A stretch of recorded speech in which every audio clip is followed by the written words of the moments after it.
topgan mol dunyoyingiz bilan, mansabingiz bilan katta ketayotganingizda, sizdan sal pastroq bo'lgan insonlarni mensimasdan yerga urayotganingizda hech hayolingizga kelmaganmi?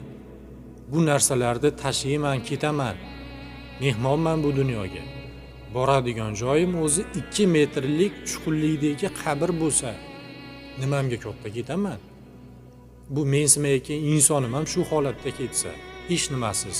Men boy badavlat bo'lib turib, mansabdor bo'lib turib, ketadigan joyim xuddi o'sha kambag'al inson bilan bir xil bo'lsa, nimamga katta ketaman? Sal o'zimni bosib olaydi, meni miyangiz urmaydimi? Va devorga urilmaydimi boshingiz? Nimangizga katta ketyapsiz? Tashab ketadigan narsalaringiz bilan katta ketmang. Hammani bir xil ko'ring.